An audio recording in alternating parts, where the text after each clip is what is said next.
Damiano Mazzona, titolare dell'omonima officina meccanica, è morto a 88 anni schiacciato da un tornio che stava cercando di spostare.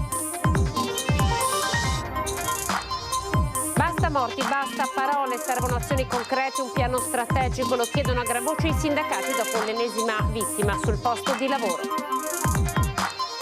La Procura di Venezia ha disposto una consulenza tecnica cinematica per accertare dinamica, cause e responsabilità dell'incidente avvenuto lo scorso settembre a Mestre e costato la vita a un 46enne. Continua lo sciopero ad oltranza annunciato ieri dai lavoratori portuali temporanei fino a che dicono non ci sarà l'accordo, previsto intanto per domani un tavolo tra sindacati. Il prefetto di Venezia accanto ai 270 dipendenti della Speedline di Santa Maria di Sala che rischiano il posto di lavoro, la richiesta dei sindacati è che venga concessa l'amministrazione straordinaria.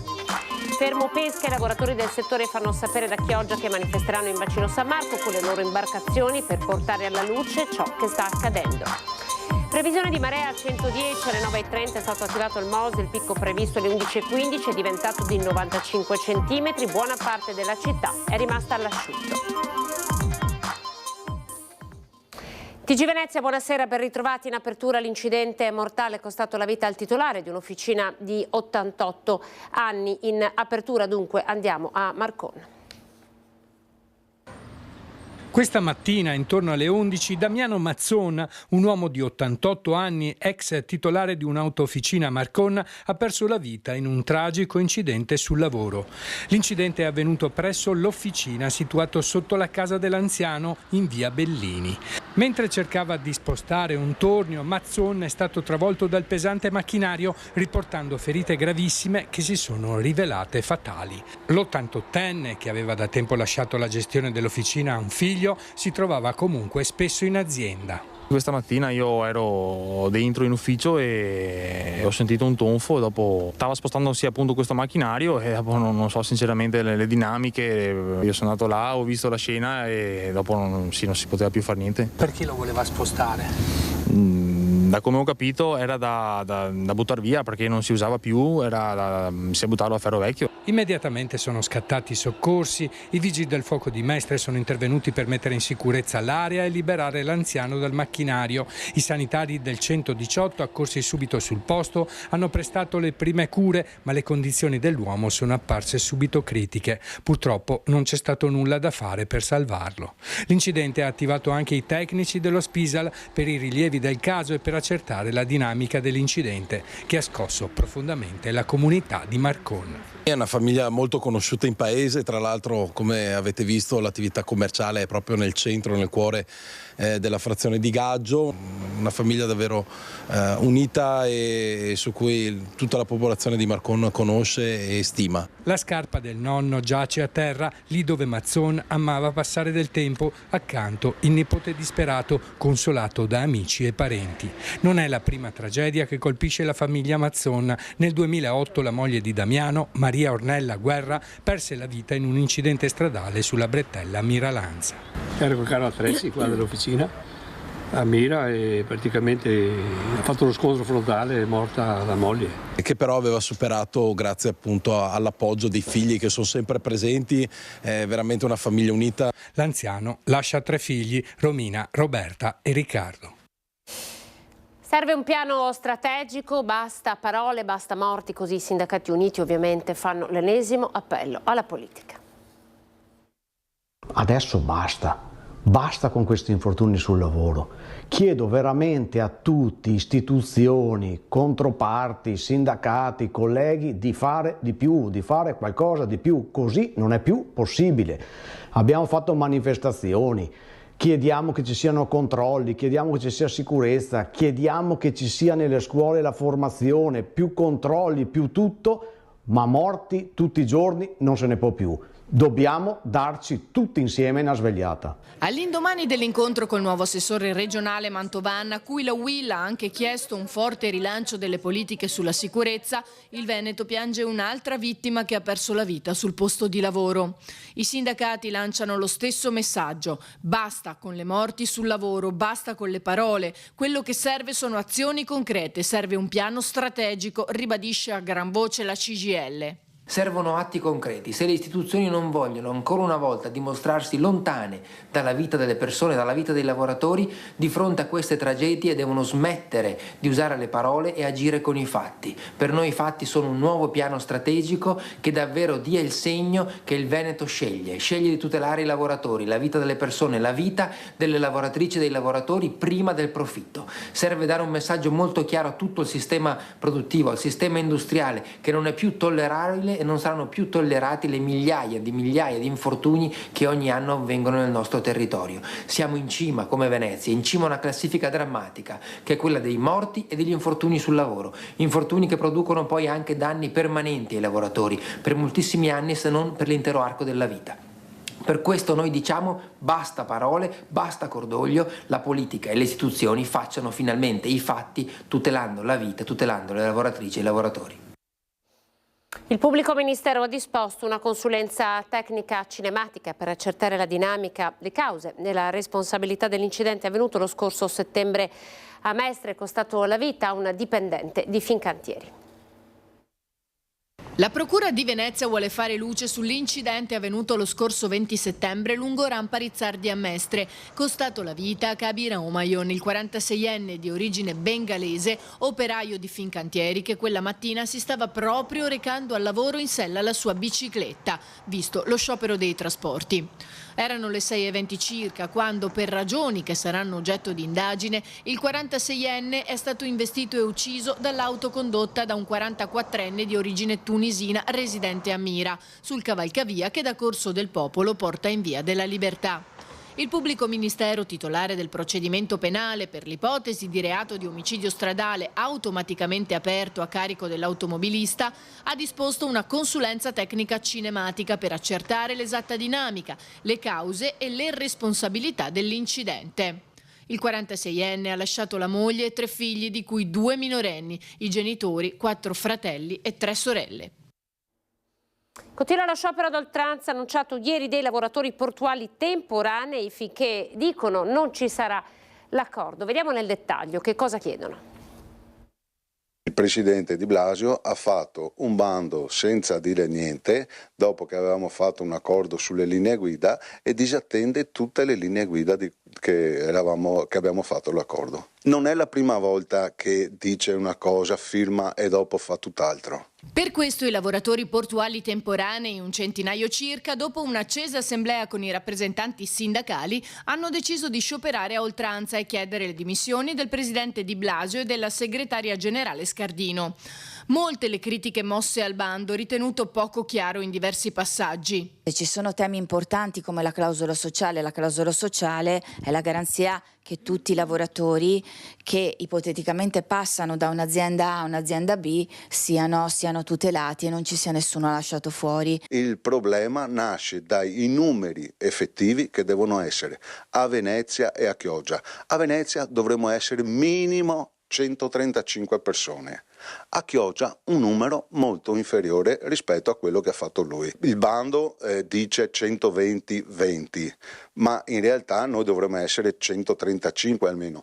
Come da direttive ministeriali siamo disponibili ad assumere gli esuberi di Chioggia, però dopo ci deve essere 2 bandi distinti, come scritto nelle linee guida. Di Blasio ha cercato di rassicurare le controparti e chiarire i diversi punti, annunciando anche di aver convocato un tavolo con i sindacati nazionali, visto l'interesse sollevato da un bando di fatto apripista in Italia.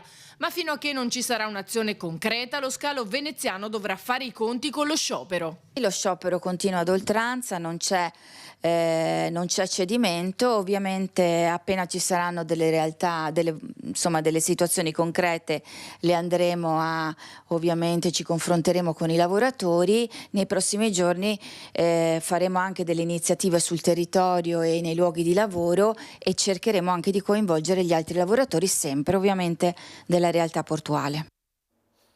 Santa Maria di Sala, la speed line con la crisi, il rischio del posto per circa 270 dipendenti. La richiesta dei sindacati è che venga concessa l'amministrazione straordinaria. La speranza è quella di poter arrivare al più presto al via libera da parte del Tribunale dello stato di amministrazione straordinaria, in modo da poter dare un futuro più sereno all'azienda Speedliner di Santa Maria di Sala, dopo che gli attuali proprietari dello stabilimento hanno già dichiarato lo stato di insolvenza e ora sulla graticola, preoccupati per il loro futuro, ci sono ben circa 270 dipendenti. Questa mattina i rappresentanti sindacali hanno incontrato in prefettura a Venezia il prefetto Darko Perlos, che si è detto fiducioso nella risoluzione positiva della vicenda. Dopo l'incontro a Ca' Cornell filtra ottimismo. Così riassume l'esito del colloquio in prefettura Giampaolo Albanese, rappresentante sindacale della RSU, con al fianco gli altri delegati. La Speedliner sta attraversando un momento sempre più difficile e conseguentemente avevamo bisogno di avere un riscontro anche dalle autorità. Il prefetto ci ha assicurato la massima comprensione e ha anche assicurato che si renderà disponibile per poter comunicare col Ministero per sollevare e dare magari risalto alla nostra situazione, perché sta veramente degenerando. La situazione è difficile, una crisi che però non nasce oggi, ma parte dal lontano 2021, quando i precedenti proprietari decisero di iniziare a delocalizzare, cioè portare fuori dall'azienda, la produzione dell'automotive. I conti stanno andando sempre peggio e abbiamo necessità e urgenza di riuscire ad avere una risposta anche dal Tribunale. L'unica strada che oggi sembra praticabile è quella dell'amministrazione straordinaria, ma ci vuole il via libera del Tribunale. Per concedere l'amministrazione straordinaria. Questo potrebbe consentirci di darci un po' di linfa. Siamo molto sicuri che la magistratura farà il suo corso e aspettiamo questa soluzione che possa dare un po' di linfa alla nostra azienda. Maltempo con l'acqua alta, le previsioni davano una marea di 110 centimetri. Nella mattinata alle 9:30 è stato attivato il MOSE, il picco previsto alle 11:15, però si è fermato a 95 centimetri. Probabilmente il MOSE sarà riattivato domani e sabato con una previsione di marea di 120 e 110. Intanto in questi giorni nella zona di Piazza San Marco è in corso la sperimentazione con l'attivazione graduale del sistema di valvole che dovrebbe proteggere dalle medie maree. Rimangono comunque le criticità in alcuni punti come Zattere e Giudecca in particolare, che anche a causa del moto ondoso si trovano sott'acqua con maree sotto i 100 centimetri. Siamo al fermo pesca con i lavoratori del settore. Fanno sapere da Chioggia che manifesteranno in bacino San Marco con le loro imbarcazioni per portare alla luce quello che sta accadendo. Siamo 500 pescatori più l'indotto che siamo fermi a casa. Ci siamo fermati per il semplice motivo che il mare nel compartimento di Chioggia di Venezia, per quanto riguarda le vongole di mare, lupini, praticamente si sono estinte, praticamente sono morte tutte, e quindi andiamo a manifestare a Venezia prossimamente per mettere in luce il dramma che ci è capitato. I lavoratori del settore pesca vogliono portare alla luce la situazione che stanno vivendo e lo faranno anche manifestando in bacino San Marco. La mucillaggine comparsa la scorsa estate avrebbe dato il colpo di grazia a un sistema già compromesso dalla massa d'acqua inquinata uscita dalle foci del Po, dell'Adige e dall'estuario di Brenta e Bacchiglione, in concomitanza della piena di fine maggio. Chiediamo a chi di competenza di fare i monitoraggi per capire la moria che è successa nel nostro mare Adriatico. Moria che l'abbiamo, secondo le stime fatte da noi pescatori, siamo al 95% del prodotto morto. E quindi non riusciamo più a sbarcare il lunario. Le imbarcazioni, che siamo 163 imbarcazioni in Veneto che fanno l'attività di pesca delle vongole, praticamente siamo fermi. Il problema qual è? non sappiamo quando andiamo a pescare, perché ci manca anche il seme e quindi non sappiamo quale sarà il nostro futuro. I pescatori sono tutti quanti arrabbiati. A loro fianco anche il consigliere regionale Montanariello. Siamo a ottobre 2024 e stanno ancora i pescatori aspettando l'indennizzo del 2023. Ricordiamoci che fermo pesca vuol dire che tu obblighi il pescatore a star fermo e non fare altri lavori e non andare a pescare perché lo Stato ti pagherà per quel mese. Faccio fatica a pensare che tu possa dire a un cittadino di non lavorare un mese e quel mese tu glielo corrispondi con 2 anni di differenza. Quindi siamo di fronte a un'assurdità e di fronte alle ennesime promesse che si sono basate sull'ideologia, ma nei fatti siamo peggio di prima. I pescatori lanciano un appello. All'ARPA in particolare per fare i monitoraggi per quanto riguarda l'acqua. Un appello lo facciamo al Ministro Lollobrigida perché in qualche modo ci venga incontro, e un appello alla stessa Regione. Ci fermiamo, questo era il nostro ultimo servizio, come sempre in chiusura abbiamo il meteo, grazie per essere stati in nostra compagnia, arrivederci.